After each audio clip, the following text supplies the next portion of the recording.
araw dito sa iskandalosang to. May karapatan akong maningil, di ba, Yana? Pinauna ko lang yung iskandaloso mong pinsan dahil ikaw nang susunod ko. Alam mo, yung mga utangera, kapatid ng mga magnanakaw. At ayoko na magnanakaw sa loob ng bahay ko. So lumayas ka na. Lumayas ka na ngayon na. Kung tumatawag si Yana, hindi mo ba sasagutin yan? Papabiktim lang yun. Paano ko importante? Sisirain niya lang yung mood. Well, in fact, nasira na niya. Malapit na kami! Yan na! Yan na? Hoy! Ano ginawa niyo sa kanya? Wala! Tara na! Kayong babalik dito, ha! Police investigators. Kami ang may ako ng kaso ni Zach Zamora. Yan yung pinagbentahan ni Yana ng fake na relo. Fake? Imbyer na nga ako dyan sa pinsan ko na yan eh. Manang-mana siya sa tatay niya. Ang laki kaya ng utang ni Uncle Charlie sa papa ko. Kaya yan si Yana, palautang na rin. Magnanakaw pa. Pag pumupunta yun dito sa tindahan ko, kung ano-ano yung dinedekwat. Gaya nito. Pulbura ng paputok. Aanin niya to, di ba?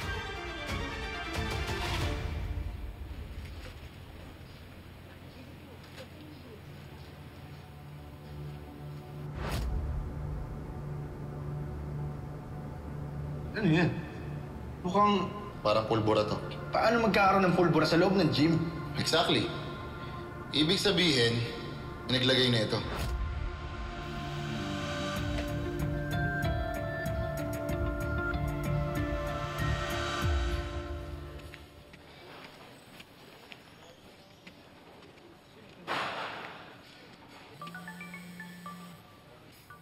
At Sugar.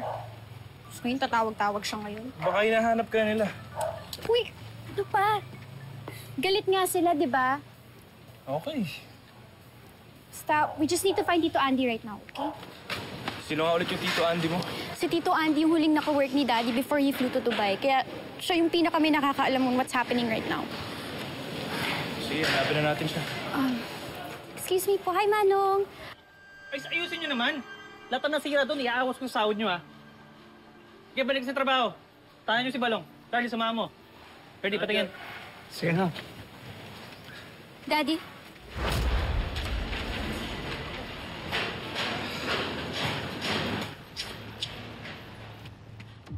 Hey, what's this, huh? Why are you so dirty? Why are you so grimy? Bakit mukha kang construction worker?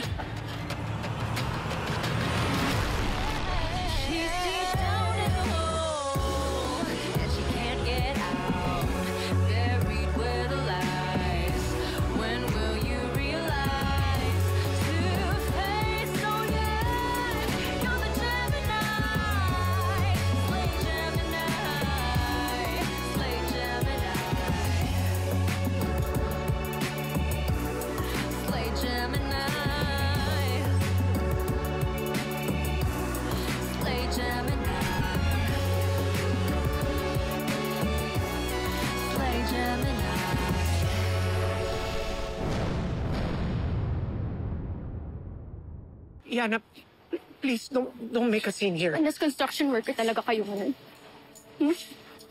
Pinagagalitan ko yun ng taong yun kasi boss mo siya, di ba? Hindi ka na boss? Ha, Dad? Yana, magpapaliwanag ako. You've been lying to me this whole time. Dad, tinatawagan kita. Dad, hinihingan kita ng tulong. And you've been ignoring me this whole time. How could you ignore me, Dad? Ha? How could you ignore me? Yana! Yana! Let me explain, please. Sige, how could you explain this, ha? Akala ko ba nasa Dubai ka working as a consultant engineer? Tapos andito ka lang pala doing a poor man's job? I was in Dubai, okay? Pero na-deport ako dahil sa record ko. Nireklamo ko ng mga pinagkakautangan ko sa opisina. Kahit sila pinagkautangan mo, kahit sila inutangan mo para sa sugal mo. It's always been about your gambling, Dad. Diba? It's always been about your gambling. Kaya hindi ka makapagpadala ng pera ng maayos. Yana, hindi lang naman sa sugal na pupunta yung pera eh. Kaya ka naghihirap ngayon eh. Kahit kami ni Mami, dinamay mo. Kaya hindi ka makapagpadala ng pera ng maayos. Kaya si Mami, nagpakamatay siya. Look at where they got her. Lahat ng pera na nimana niya kay Lolo, sinugal mo. Nagpakamatay si Mami dahil sa'yo!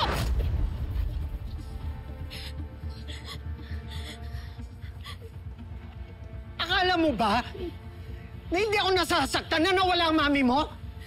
Hindi nga ako makakope. Pero pinilit ko magtrabaho dahil nandyan ka. Pero Dahil kailangan mo ako! hindi pa rin sapat, Dad! Hindi pa rin sapat yung binibigay mo!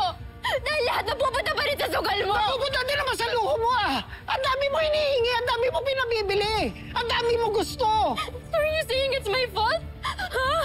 You're saying it's my fault? Ako! Ako na! Ako may kasalanan! Sinanay kita sa kanyang buhay eh. Kaya nga, ayan, pati pagkukonstruction pinatulan ko. May taguyod ka lang. Alam mo, nahihirapan na ako eh. Siguro tama ka. Adik ako. And I don't know how to get out of this. So I'm sorry. Okay? Yana, I'm sorry. Magandang araw. Ikaw ba si Charlie Chua? Ako nga. May reklamo laban sa iyong complainant na si Nolan Tapanes. Marami kang mga kautangan na hindi binabayaran sa kanya.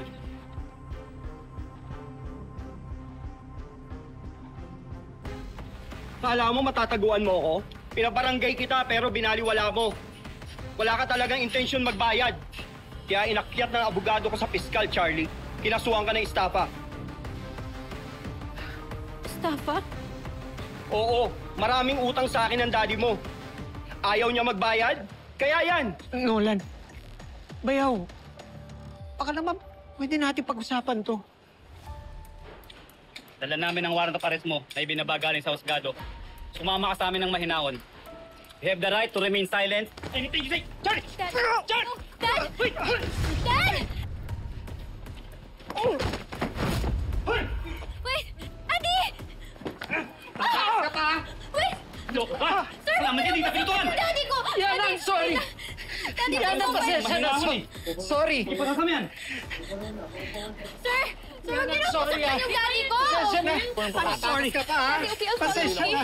Di ba si Lover Pasensya na? na. Yung Lover! Si Ana Chua! Dati na yung pati nung uli. Hindi ko alam.